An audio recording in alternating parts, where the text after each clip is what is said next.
and Amy Modig. Thank you, Joie. Thank you, Anna. Good afternoon, everyone. My name is Joie Millet. I was born and raised in Northwest Alaska on the land of the Inupiaq people. I now live and work in the land of the Dena'ina in Anchorage, Alaska.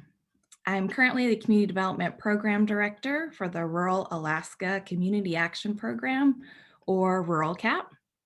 Rural CAP is a community action agency that began in 1965, and it has many programs that serve both rural and urban Alaskans.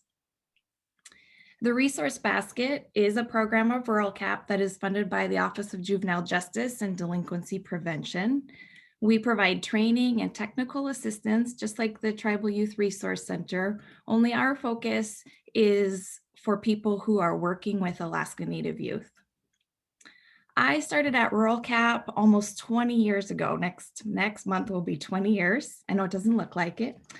At that time, I was basically a program assistant, and was one of the first programs I worked on was called the Rural Providers Conference. The Rural Providers Conference, or RPC, is an annual event planned by and for Alaska Native people and focused on sobriety, healing, and wellness. That first conference is when I met Doug and Amy Modig, who are our presenters for this session. At that time, they were volunteers for the conference. However, in the early 1980s, when they were employed by Rural CAP, they actually started the conference. They carried an idea that had come from a meeting with Alaska Native people to the Rural CAP board. This idea of having a conference or gathering of healing that was planned by Alaska Native people for Alaska Native people. And the Rural CAP board decided that was a pretty cool idea, and the RPC was born. Over the years, Doug and Amy have left employment at Rural CAP and come back and left again for other opportunities, but have always continued to volunteer to make the RPC a success. They have volunteered hundreds and hundreds of hours to serve rural Alaskans. When I close my eyes and picture Doug and Amy, they are always at the center of a circle. As you will see in some of the pictures I think they have in their presentation, they are literally in the middle of circles facilitating conversation. This is their natural role. They bring a wealth of experience and knowledge of facilitating healing and conversations through circle.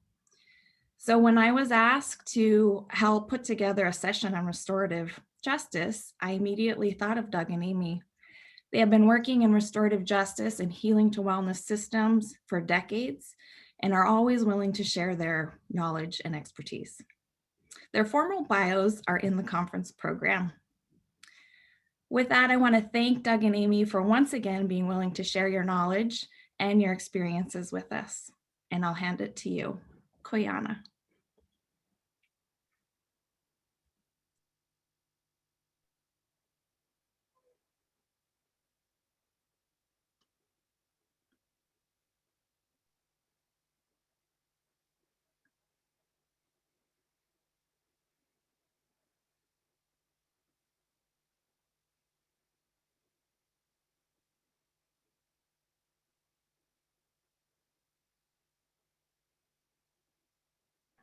Oh, I'm so sorry. I've been talking all this time on mute. Thank you, Joy, for that beautiful introduction. I'm just so grateful that you're my boss and in my current work here at Rural CAP. And I'm just so proud and honored to be here with my husband.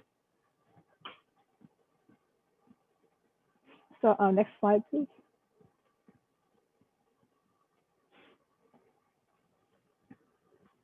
And so we're opening in a good way here. And this is a picture of Denali. It's 20,310 feet high. And it's called Dengad in my language. It's the highest in North America. It's one of the pictures that I took at mile 137 on the Parks Highway. I think it's the south vision of this mountain. And whenever I see this picture, I just breathe deep. And I feel the air is cleaner and brighter and a little bit colder. And it just refreshes me when I see this picture. And a lot of mountains are referred to as female, but this Denali, the great one, is always male. And there's a smaller peak nearby. It was known as his wife. And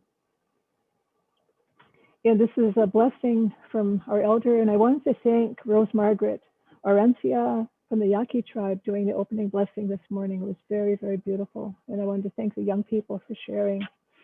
And then the class on the trauma. It's just so, it's started in a really good way. But this is a blessing from our elder of Shagaluk, and she called it the Big Mountain Blessing.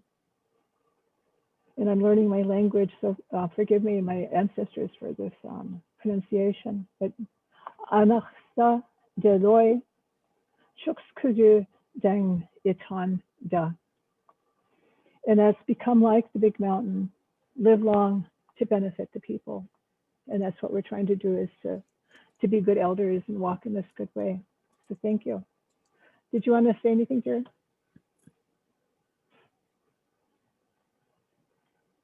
Am I on mute? Can you hear me all right? I can hear you great. Okay. No, I don't want to say anything. Okay, next slide, please. And so we're going to be talking about the historical systems of justice and one of the things that all of the tribes had was a way of talking about the issues of the day, dealing with problems that the tribe had, with kids that were, out of hand, or, couples and families, or other tribes. And the way that they would find ways to discuss things was through the Kajims, the Longhouse, the Clan House, the Kaziak, out in Western, and I think lunch came for us, the Kazi, the tribal councils, the sweats, the ceremony. And on this pictures on your right there, this one you can see Doug standing, they're just dedicating a clan house down there in Heidelberg. And over on the upper right there is a picture in Hooper Bay of their Kaziak. And then on the bottom right, there is the Kajim that's in Shagaluk. And the Kashims, they were first known about by explorers in 1834 or 1835. The Russians came up, the Anoko River, came up the Yukon River and went up the Anoko, and they came on to Anvik, and they saw a Kajim there, and it held about 250 people. That's what they estimated. But they were told that the Kashims further upriver were even larger, and they could hold 500 people. And they had ceremonies there, but there are places for the young men to live and to learn skills, from their elders, and people would be fed, and usually the women would bring the food there. But when they would have ceremonies or talks, everybody was there, from the smallest child up to the oldest elder. And one of my aunt wrote a book, and she was talking about her father was a teacher back in the 1940s. And in 1942, in January, he wrote a note in his diary that the Indians had been having a Kajim for 5 weeks. And the kids were, they were expected to be there all night, and they'd come to school and they'd be so tired that teachers, they couldn't be taught. And he was very, very upset. Well, over the years, the Kashim has kind of fallen by the way, and that's part of the talk that Doug will be talking about. But I went to a culture camp there, and it's very, very beautiful, the Kashim that's there. But I'll let Doug carry on from here, and I will be the person trying to keep track of the chat.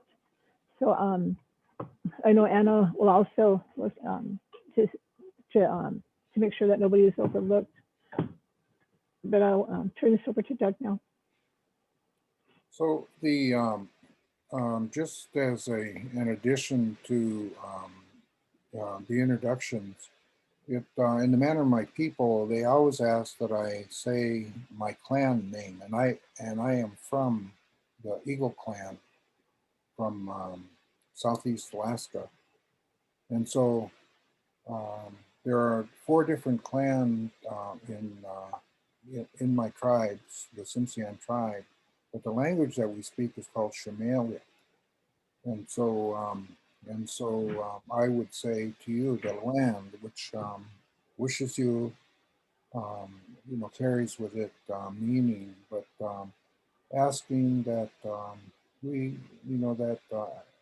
inquiring about you, inquiring about the health of your people in the community, but ultimately sending positive thoughts. So that was how I started out. That's how I grew up. And then I noticed, though, that things had changed. And so I began to talk to people, different people from different communities. Part of them was in my own home tribe. Part of them was with tribes in the lower 48. Many, many long and extended conversations with elders and meditations in different parts. But basically, the purpose is to begin an inquiry about what can we do to basically take care of ourselves. So as Amy mentioned, the Kajim was a community meeting house that occurred with the tribes, at least in that name, called Kajim in Alaska. And they would have sometimes relatively small places, but also they would have larger gatherings, like up to or several hundred people sometimes. And when I went to the lower 48, I talked to some of the elders, depending on where they were from, and they talked about their not having a Kajim, community meeting house. They would have a longhouse, what they called. And the longhouse, in my very, very limited understanding, was where they had sort of like group meetings where different societies met. And then I compared that with my own home, my home village, in which we had what they call clan house meetings. And they were community meeting houses, all right, which had a central place to cook and have meetings, but it was also a multi-family housing unit in which we would share food, clothing, and shelter with one another. In other parts of Alaska, they had what they call Kiziak, which is straightforward called a men's house. And basically, in some tribes in Alaska, they had they had family units in some regards, but mostly they had men live one place, women live another place, and it was sort of like a school. And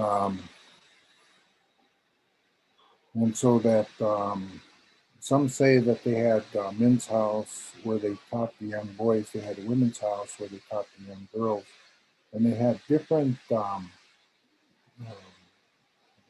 activities that took place.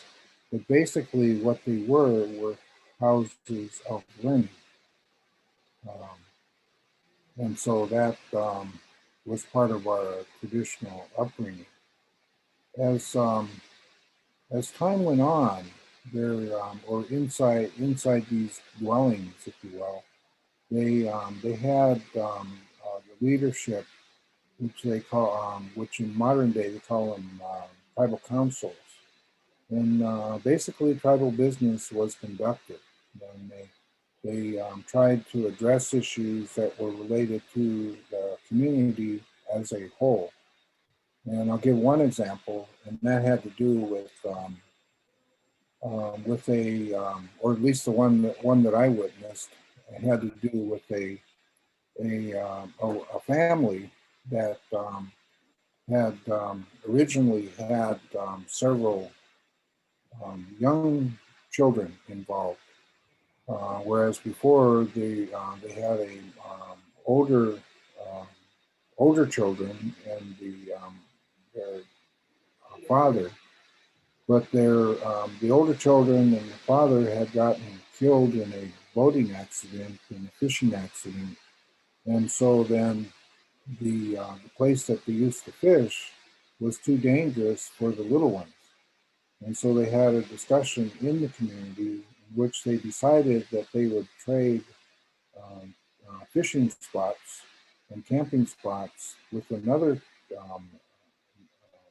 family within the community, so that so it would accomplish two things. One, it would have a safer environment for the little ones, the toddler side, but that also that it was expected that the community would share,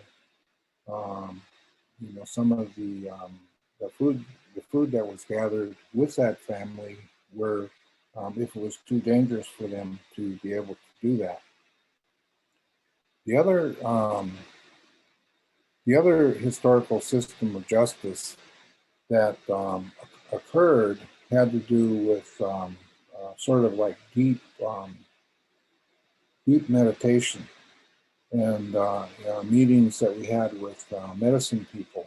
And in the lower 48, they call them sweat lodge ceremonies.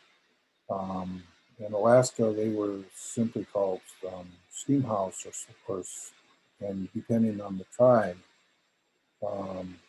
they adopted terms that came from Western society, like sauna, or from the Russian people,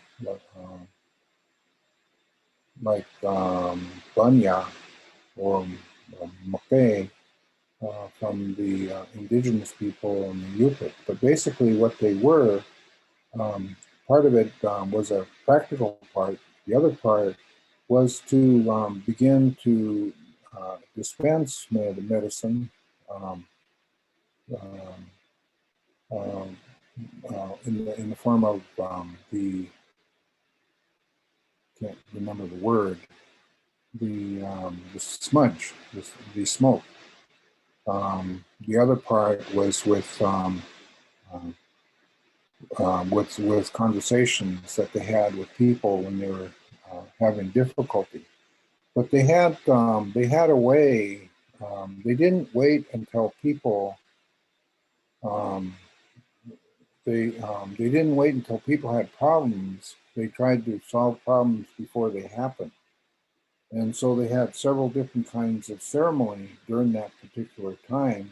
And the ceremony was where they basically did potlatches, in which there was gifting and feeding. Some people called it the original sort of a welfare system, in that the people that had plenty would share it with those that didn't have as much. But also, they some, like the example that I gave earlier about the family that had toddler-sized children, that the toddler-sized children could benefit from the strength of the older generation in their subsistence gathering, because they were bigger and stronger, and that the community then would share with one another. So that rather than people having to do without and having to petition or beg for goods for their community to live, there were structures, ceremonial structures within the community that allowed people to share with one another what was needed and necessary for them to live successfully in the modern world. So, so that was that. In many ways, that was our systems of a way for dispensing justice, to discuss, and also to engage in healing. The problem is that as times had changed, or time did change as part of the discussion that they had this morning about what they call historical trauma, is that, you know, in a traditional way, people understand things differently, and that the way things were done in the modern world or with the Western world are different than they're done in the native world or the traditional world. And so they sound real straightforward, but in a lot of ways they're different. For example, during the late 60s and the early 70s, when we were engaging in a healing process to help people that were confronting issues related to substance abuse, alcoholism, and the problems related to alcoholism, that the elders had conversations with us. And the conversations basically was that the elders were talking about was that we needed that in order to solve the problems that came as a result of alcoholism and the problems that related from the different issues that community members were facing, we needed to fully understand what the issue was. And so we needed to listen to one another. And that they talked about what they called, or what in the language would be called, a listening circle. But when it came out in the modern world, or in the Western world people called it a talking circle. And that a talking circle is different than a learning circle, because the dynamics are that in a talking circle, somebody talks to you so that you, to basically provide you instruction. And in the listening circle, that what you're trying to do is listen to understand what is occurring so that you can find a mutually acceptable solution. And it turns out that that things had occurred, but in order to address the things that had occurred, or the change that occurred, we need to begin to understand what happened. So, for example,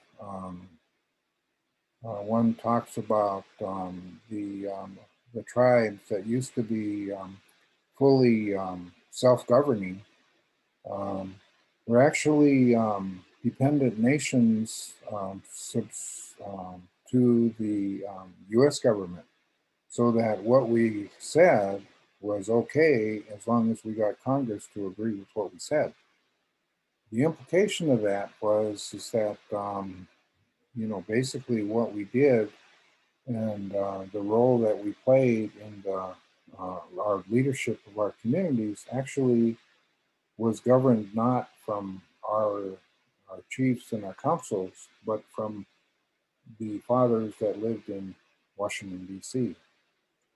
And so that many of the things that occurred not because we wanted them to, but because we were told that we're supposed to do it this way. An example is the mission schools and the boarding schools that that we have been more or less subjected to, because they one, education is felt to be important, but the content of the education was felt to be more given to the educators and given to the churches. And so the problem is that sometimes they were consistent or with the community itself, sometimes they weren't. And in Alaska, they had meetings, the churches had meetings with the government, and basically what the churches did was they divided up the state into different denominations, and they said, well, you know, this we'll be in charge of this region. So they had a Catholic region, And then the other region, the other church says, well, you know, we're Episcopalians, we'll be in charge of this region. Some of them were Russian Orthodox, and they had they were in charge of that region. And so basically, the rather than the community choosing their own belief system, the belief system was sort of legislated to them. And in some cases, that if they didn't have enough people that lived in the community to accommodate a mission school or a boarding school, they removed the children from the community. And so that there are some communities that their education, or the education that occurred, didn't occur in their community, but they occurred at a distance. And so we had kids from ours that went to mission schools right in Alaska, but they were far distant from their communities. But we also had kids that went to places like Chamawa Indian School in Oregon, went to boarding schools in Oklahoma and Nebraska, because they didn't have the schools in their own community, as well as schools in Southeast Alaska, Sitka, and in Wrangell. There was another set of circumstances that occurred in Alaska, and that was defined as what they called the Great Death, which had to do with the flu epidemics.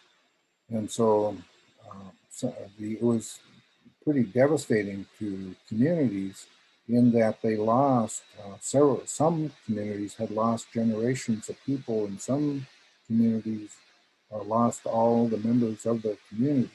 Some communities, the people had simply died. The ones that did have survivors, many of them were children, and so the children then were raised in orphanages in different parts of the state. So that was one whole, besides the removal of children, they also had the disease that created the orphanages. But then we also had threats of our tribes being what they call terminated, and so that was a U.S. government policy related to what they call the termination policy. But they also had other policies that were related to moving individuals from the community to larger cities in the lower 48, such as what they called the relocation program, which brought members of our community to Seattle, Washington, to Los Angeles, to Salt Lake City. And so that was all part of it. Now, so that that change from our traditional way, I don't know if I'm supposed to be on this chart or this slide. I think I'm supposed to be on a slide that that says change from traditional ways. But that as our world began to change, we had to begin to look at things differently. And in many ways, the way that we looked at things differently was not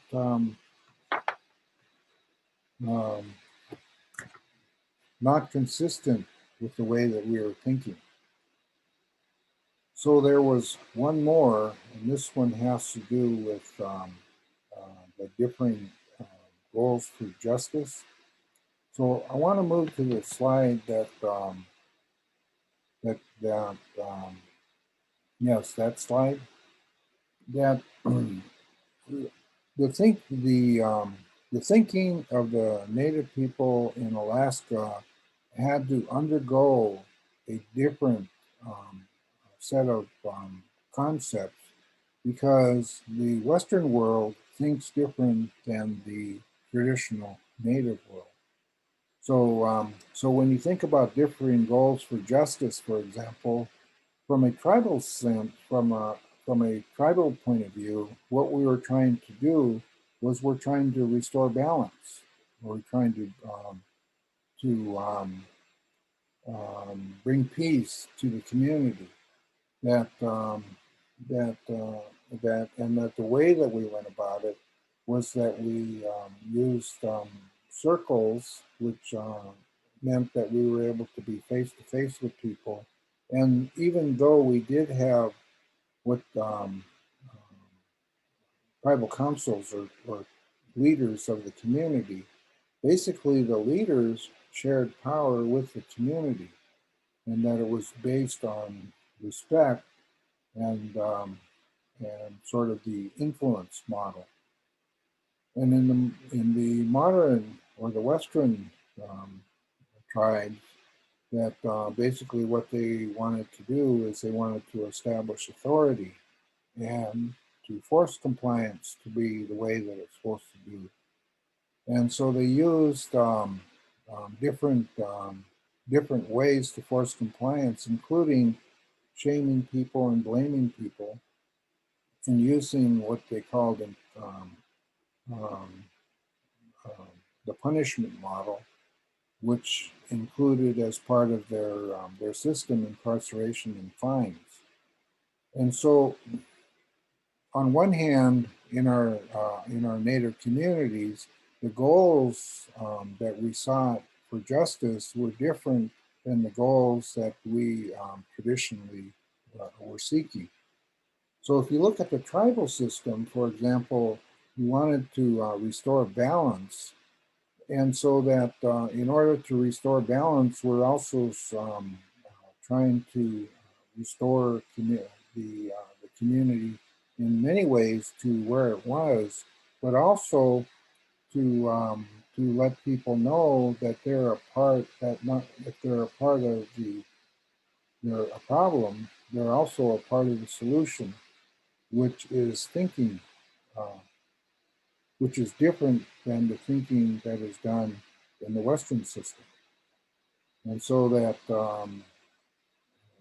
an example of that would be how we, the conversations that we had about what was called the Bush Justice Conference in the 70s in Alaska. And at the Bush Justice Conference, what they were telling people, or what the tribes told people, was that yes, we want to restore order in our community, but we want to do it in a way that allows people to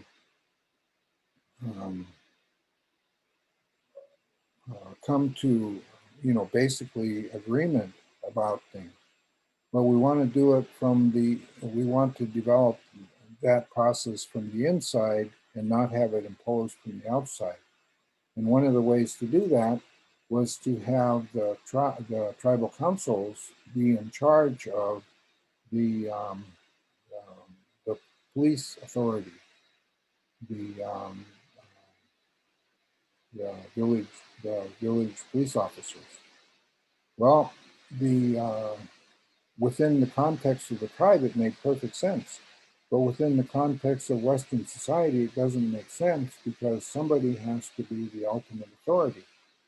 And so rather than put the tribe in charge of what was supposed to occur within the state, what they did was they put the state police in charge of the tribe. And the other problem that occurred as a result of that was that because the tribe or the tribal enforcement of laws had occurred at a distance, they weren't able to get tribes ultimately to get the kind of support that they needed in order to address the issues that they have and that are still occurring today. So, for example, if a person is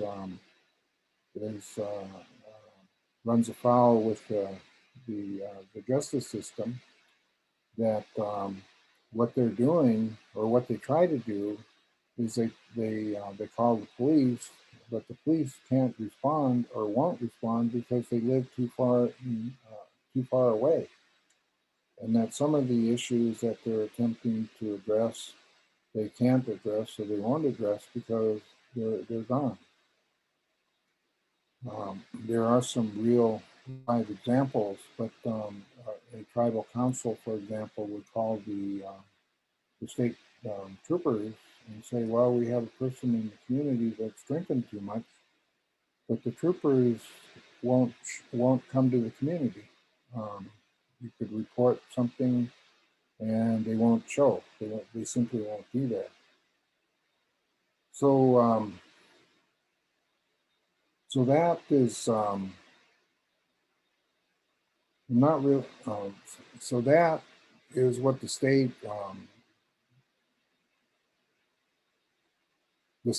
the community is. The communities are in Alaska, and so they have a system that is unwieldy, and we're unable to address the issues that we need to in the community.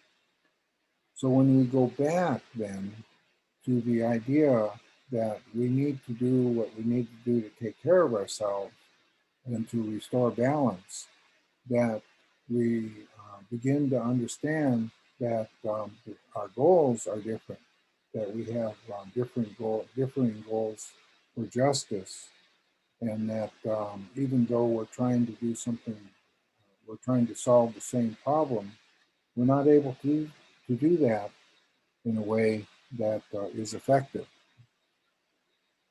So in the I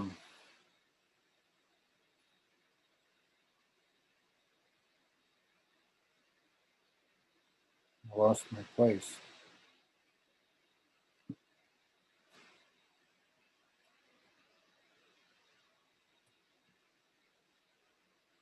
Could you move to the next slide? It's called Restorative Justice in Today's World.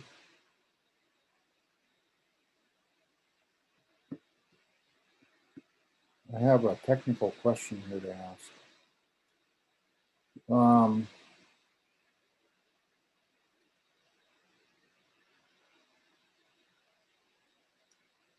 Okay, here we go.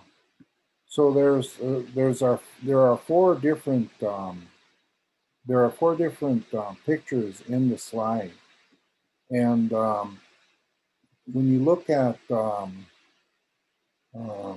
let's see, on the left side top, you'll see that is what is called a problem-solving circle.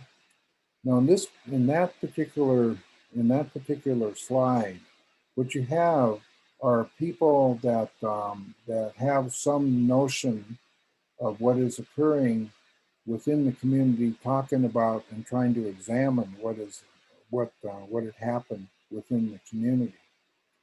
And so that in that particular instance, what they're trying to do is as they're examining the issue and they're trying to understand what is occurring, they're finding that not only is it different for each community, but each individual has a differing way to look at it. So that what they're trying to do ultimately is to begin to understand what's going on.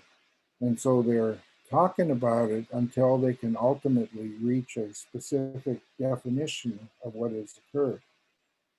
So when you go to the next slide over, what they're doing is they're coming together and trying to focus on a specific aspect of it. So if you go to the bottom left, then what that is what they call a concentric intergenerational circle. And if you look at that they look like they're all balled up in there, but actually what is occurring is that depending on the particular group, they're intergenerational in that, and the younger people or depending on the circle, the older people are coming together to begin to cross-generationally begin to understand the history of what is occurring and what it looks like in the modern world or what it looks like in real time. So, and they're bundled up together so that they can hear each other on one hand, but ultimately to begin to understand each other in that they're trying to address the issue, address a common issue, but they're trying to do it in a way that does it all together. This part,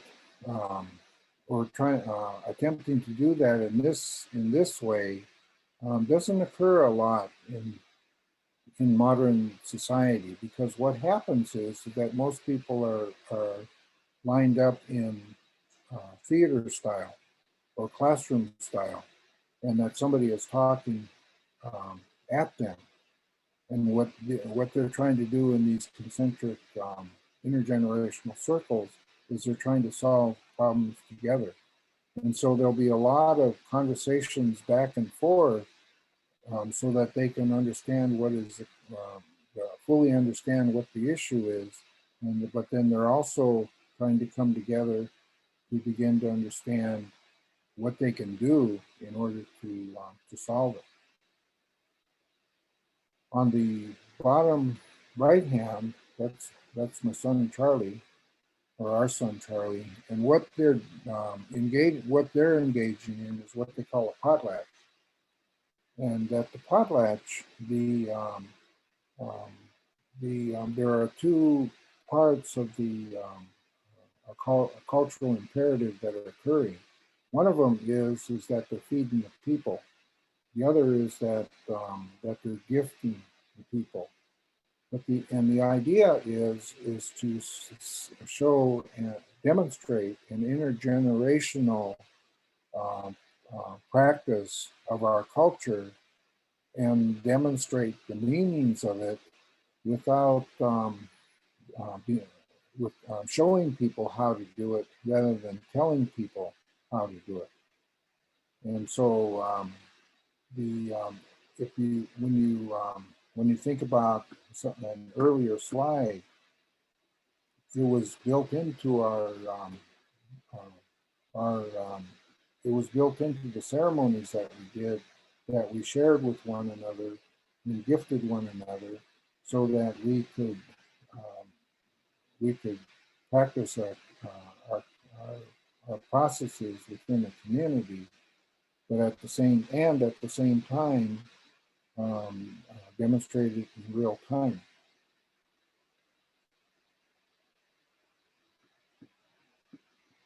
You want to add anything here, Jeff?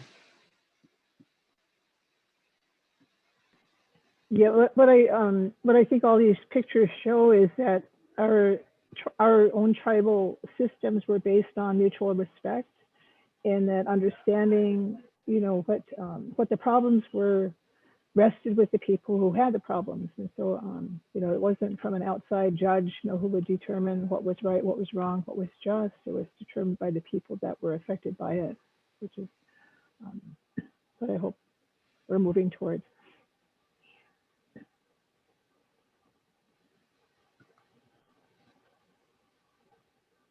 So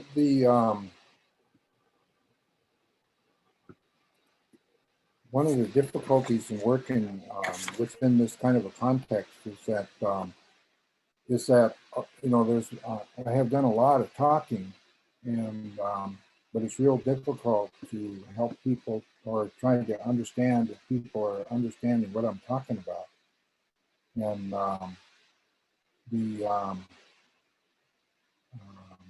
because part of the presentation is to help people know and understand what the difference is between justice in today's world and restorative justice in today's world. And the operative word is called restorative justice. Is that, I'll give you an example of what that of how complicated that can be. Amy and I, back in the 80s, were asked to come to a community in Alaska to address the issue that was related not only to alcoholism, but also to suicides. The problem is that the suicides were happening at a frightening level, and they couldn't get them to stop. They couldn't get the kids to stop. And so they asked if we would come and work with their community. And the leader of that community, basically what he had, he was a magistrate for the community, so he's very familiar with the modern world. Problem is, the modern world solution wasn't working. And so he was trying to find a way to utilize our cultural ways to do that. And so what he asked us, Amy and myself, to come to the community to help revive cultural practices in that, in their community. And he wanted cultural practices because basically what he was told was that culture works, and that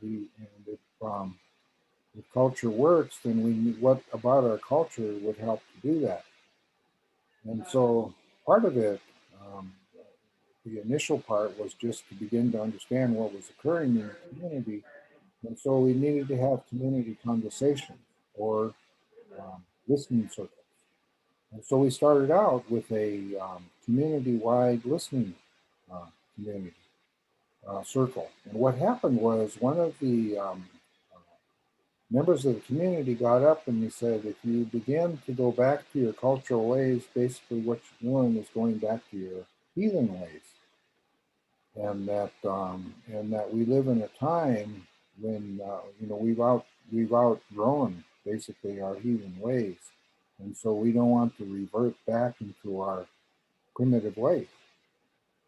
And the leader of the community was expressed, very, very offended by what was occurring. And what he was telling them is that, if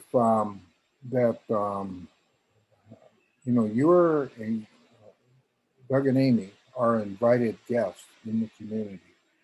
You're invited to share cultural ways to help to heal the community.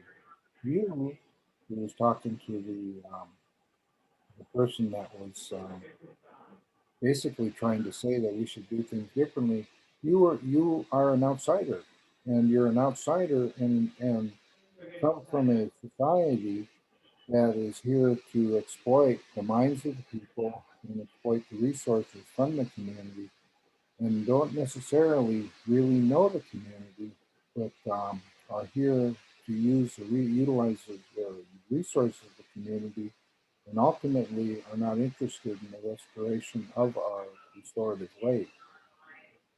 And the guy understood what he was talking about. And so what they began to do was they began to revive some of their cultural ways in a community to not only address the substance abuse, the alcoholism in the community, but also to address the suicides in the community. And by reawakening their cultural ways and asserting that it means something to be native, and that the healing that needs to occur, we can engage in that. We'll do that on our own. And so the conversations that we had then included those the problem-solving circles, where people sat down together and they talked about and examined to infinite detail what was occurring. And they did so from the point of view that everyone's point of view could be accepted and heard. They began to do work sessions within their community to talk about specific issues that they needed to solve. For example, how do you get food from one place to another place, especially with some people that are infirm, some people that might be shy to come out into the community? And then how do you accommodate different people's belief systems? And so that even though some people, even though they belong to different churches, as an example, or different denominations, that they learned how to work together as a community and accept that, yeah, people are different and people have different ways of doing things, but that doesn't mean that they're wrong. That doesn't mean that they can't do it that way. And they began to do conversations with elders and with youth, and youth with elders. They had conversations between men and women, and they talked openly about what is occurring in the concentric intergenerational kind of circles, all of which is part of our cultural heritage and cultural upbringing.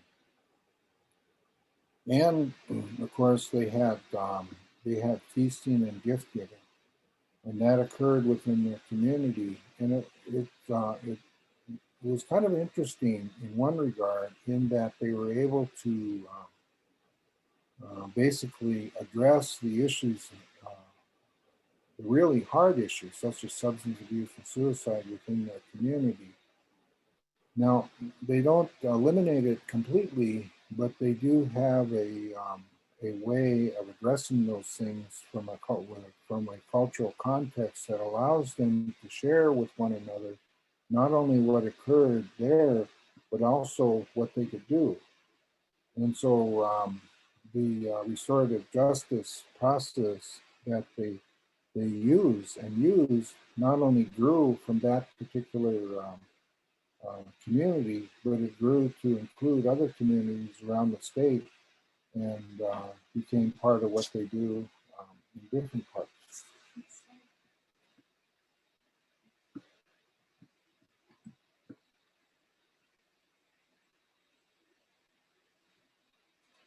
So, could we go to the next slide?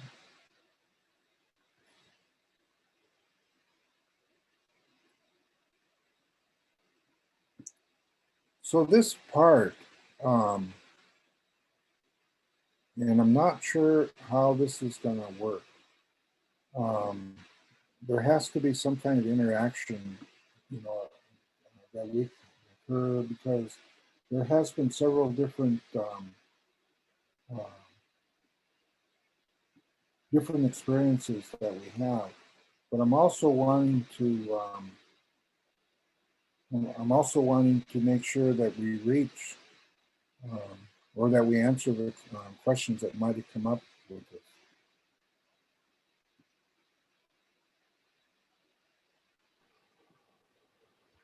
Well, yeah, Doug, this is Amy. There hasn't been any questions in the chat box, but I think people are just listening really good.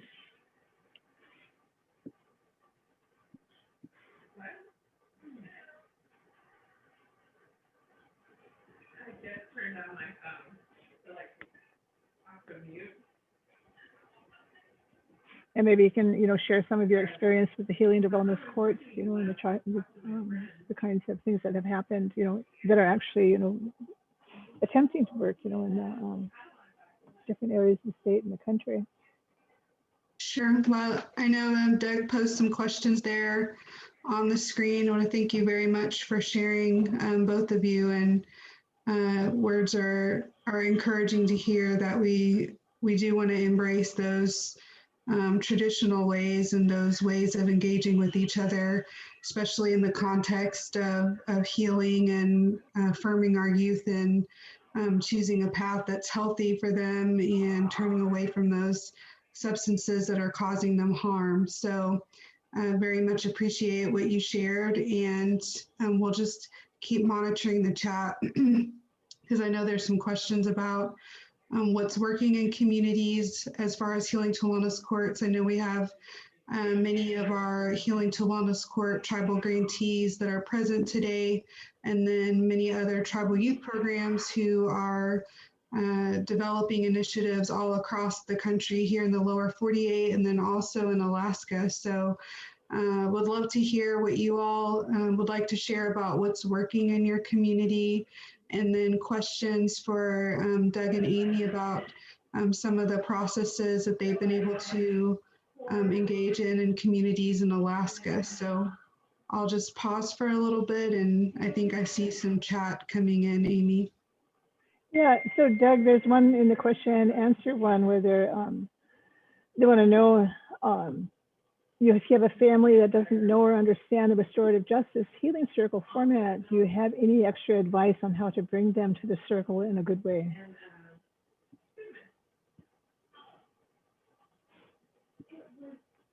So I put it up on the screen and then I couldn't get it out.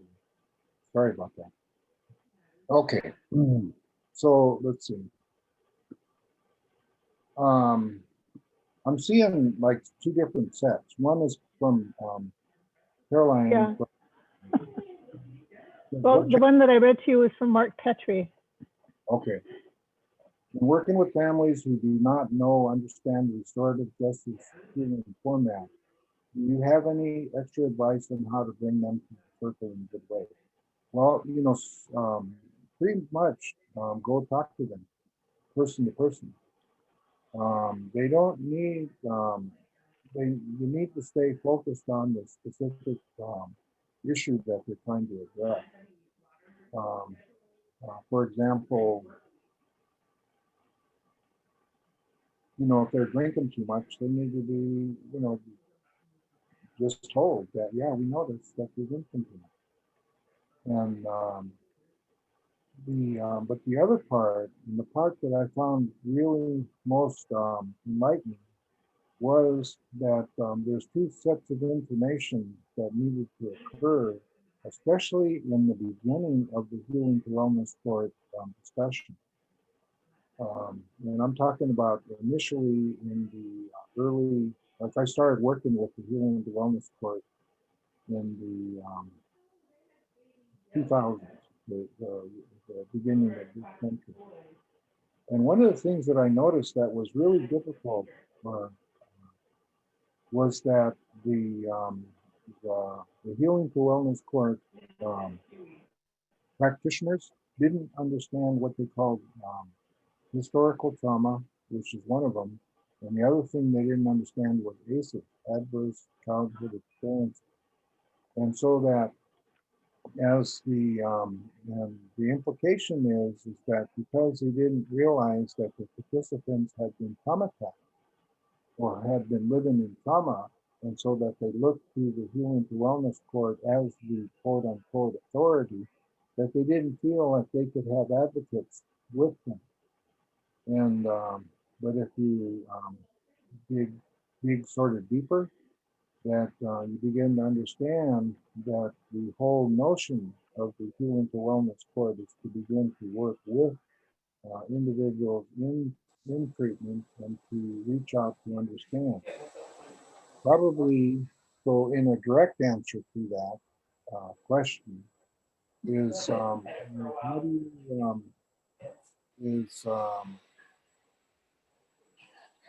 is trying to understand, one, their trauma, and two, how do you address it? And you do it by talking with people. You do it by letting them know that you understand what is occurring. Developing a relationship. So the first question is really a hard one. You know, what challenges have you seen in implementing or continuing to implement during COVID? And that's always such a big issue. Is there a question there?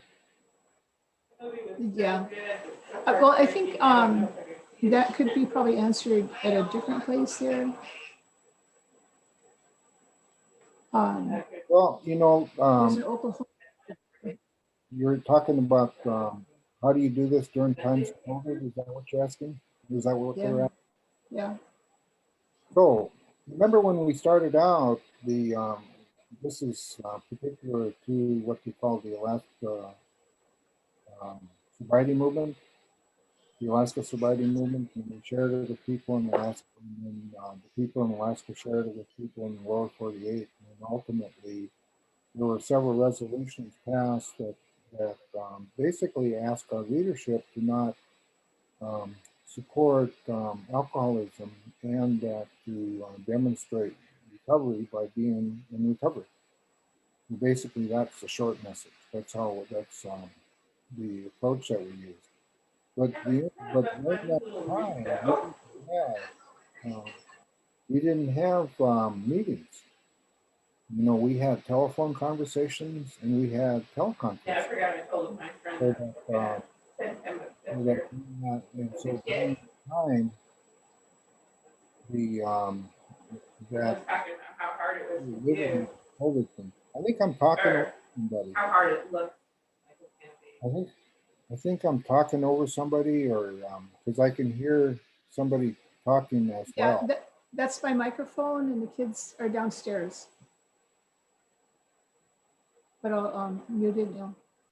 Okay. Are you on mute now? Okay. So, what I'm saying though is that even we didn't have face-to-face conversations because there were because we couldn't get to different places. All of our conversations took place over the telephone, or our conversations took place during what they call teleconferences.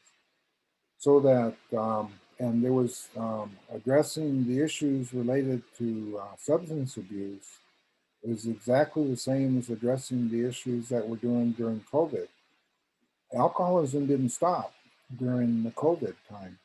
It didn't stop during, and this is probably what's so ironic about the whole thing, is that when you're working with communities and you're working with villages, you can't wait for people to show up in the office. You have to go to them. You have to go to them, or you have to reach out to them. Well, the difficulty that people expressed was, well, our clients aren't coming to the office. Well, of course they're not coming to the office. They're having difficulty relating to what you're doing. So instead of waiting for them to show up at the office, reach out to them, and reach out to them in a manner that establishes contact. And I mean, COVID right now is no different than what was occurring then. You know, COVID says, well, you're not supposed to go out and see people, right? Well, you couldn't go out, and it wasn't effective to go out and see people before. It's not any different.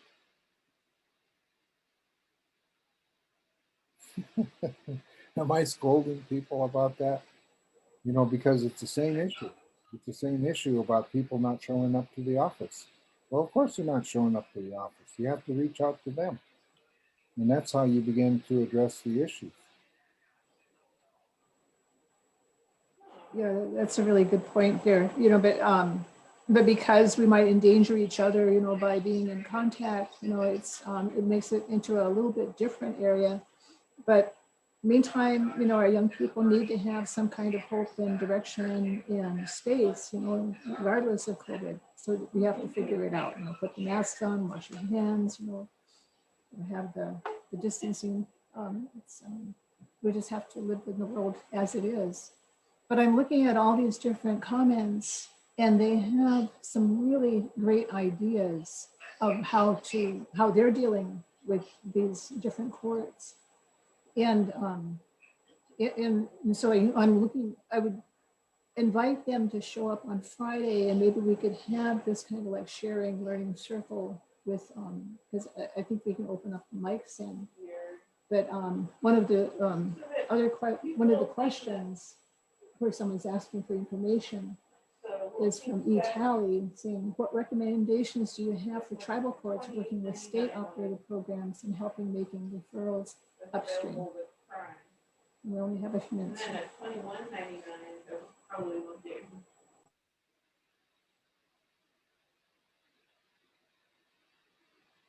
Yeah, I think, you know, I'd like to reemphasize that, you know, that trying to get people to come together on the next session, which is on Friday, because we need to dig deeper into this. And part of the this is a real perfect example. It's really difficult to look at the different or where it's a challenge to address the issues related to 192 different participants on a Zoom call. On the other hand, it just highlights what's occurring and that it can be done. You know, we just have to, one, organize our questions better, organize our comments better, and but given the tools that we have, solve the problem that's in front of us, and work from that. I remember, you know, back in the day, we didn't have the monetary resources to do any of this. You know, we had to raise money for telephone conversations, for example. We didn't have unlimited cell phones, for example. We had to deal with each question, one question at a time, and then just wait until we could do that. But we still, even though we were limited by one-to-one phone conversations and a limited number of people that could be on a telephone conversation, we did have relatively large conversations during the times that we addressed substance abuse and suicide and domestic violence, all on the telephone. And some people are just really shy. You know, they don't like to talk in person. And so this actually was a better way to do that. Now, in regards to our children, I know that it creates a different challenge. But actually, you know, over the course of the year, I've talked more to family members, besides really my wife, talked more to family members than I ever have in my life. And because we do figure out a way. And one of the ways that we've done it is to have at distance gatherings, you know, where we suffered through the cold and suffered through the snow and the rain, just to make sure that we're able to see each other once in a while, but maybe not for long periods of time, but for little bits of time, so that we made the best use of the time that we had at the time that we had it. And made little tapes, presentations to each other, so we could talk to one another.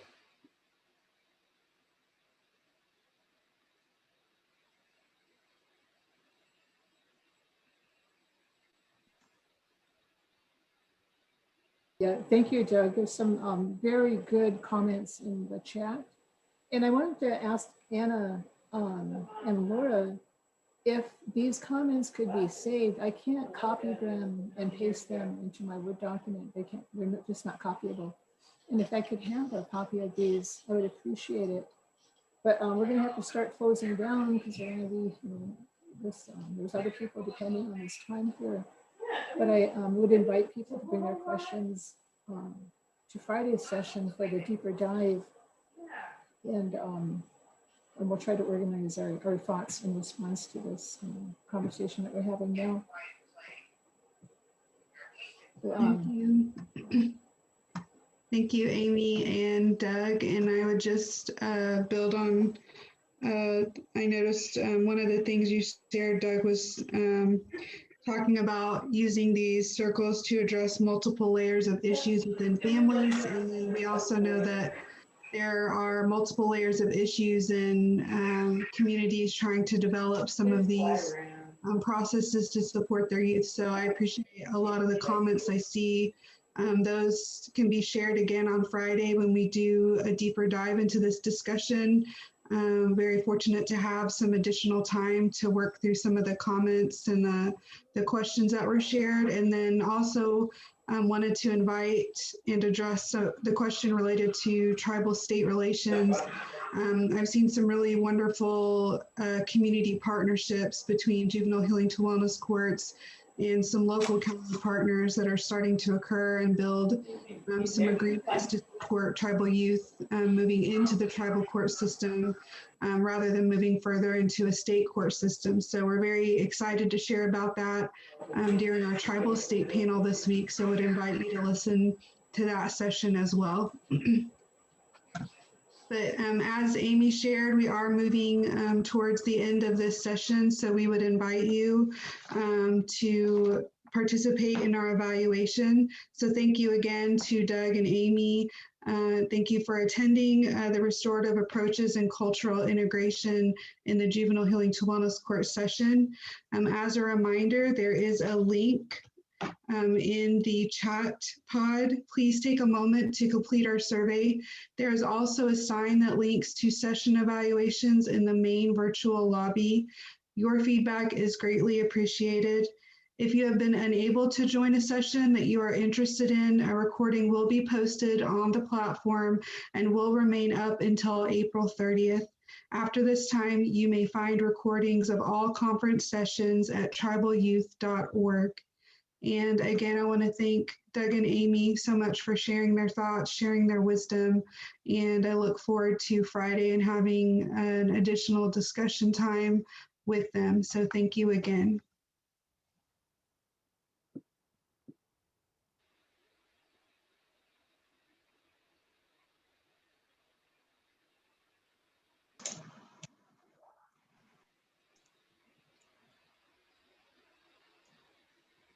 Next slide, please. Okay, so we'll close off in a good way here.